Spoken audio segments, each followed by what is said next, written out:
Perpindahan kalor. Kalor adalah bentuk energi yang berpindah karena adanya perbedaan suhu. Namun, apa itu perpindahan kalor dan bagaimana prosesnya? Kalor merupakan bentuk energi yang berpindah pada suatu benda karena adanya perbedaan suhu.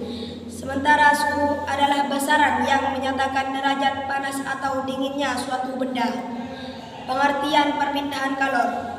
Perpindahan kalor adalah proses perpindahan energi atau suhu dari suatu benda. Secara alamiah, perpindahan kalor terjadi dari benda bersuhu tinggi ke benda bersuhu rendah. Contohnya, perpindahan kalor pada es batu yang dicairkan dalam sebuah panci yang dipanaskan di atas kompor. Panas dari api kompor menimbulkan perpindahan kalor es batu sehingga es batu kemudian mencair menjadi air. Artinya, benda yang beku melepas kalor sedangkan benda yang mencair menerima kalor. Dari peristiwa ini dapat dikatakan bahwa proses perpindahan kalor dapat mengubah wujud suatu benda. Secara umum, perpindahan kalor dipengaruhi oleh beberapa hal seperti jenis, wujud, massa, sampai perubahan suhu suatu benda.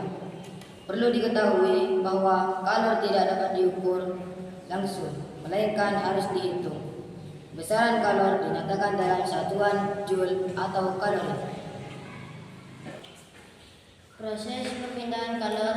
Setelah mengetahui apa itu perpindahan kalor, lantas bagaimana proses perpindahan kalor? Proses perpindahan kalor terdiri dari 3 bentuk, yaitu konduksi, konveksi, dan radiasi. Pertama, konduksi. Konduksi adalah perpindahan panas melalui zat perantara, tetapi zat tersebut tidak ikut berpindah atau bergerak. Contohnya, ketika memanaskan sepotong besi, logam, dan sejenisnya pada suatu sisi, maka panasnya akan menyebar sampai ke seluruh bagian, bahkan sampai ke ujung lain dari besi yang dipanaskan itu.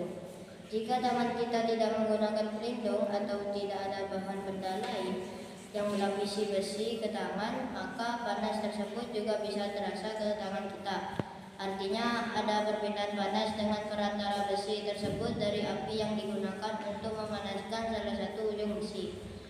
Benda-benda yang menjadi zat perantara pada perpindahan panas tersebut disebut konduktor, yaitu besi, logam, baja, tembaga, dan lainnya.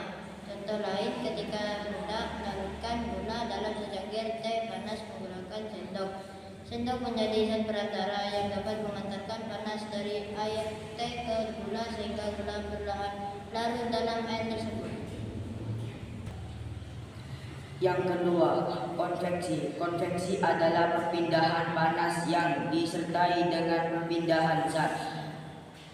Perantaranya, perpindahan panas secara konveksi terjadi melalui aliran zat. Contohnya, pada aktivitas memasak air dalam sebuah panci yang dipanaskan dengan api kompor. Pada peristiwa ini, panas dari api kompor mengalir ke panci sehingga mengubah air yang semula bersuhu dingin menjadi panas.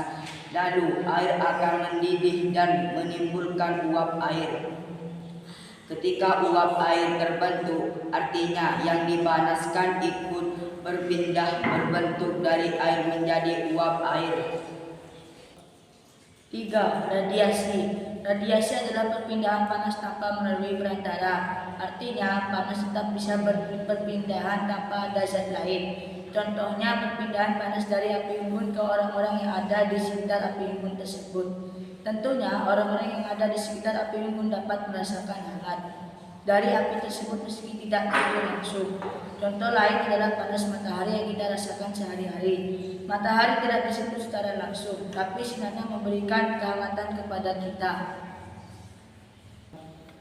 Sekian presentasi dari kelompok kami, kurang dan lebihnya kami mohon maaf.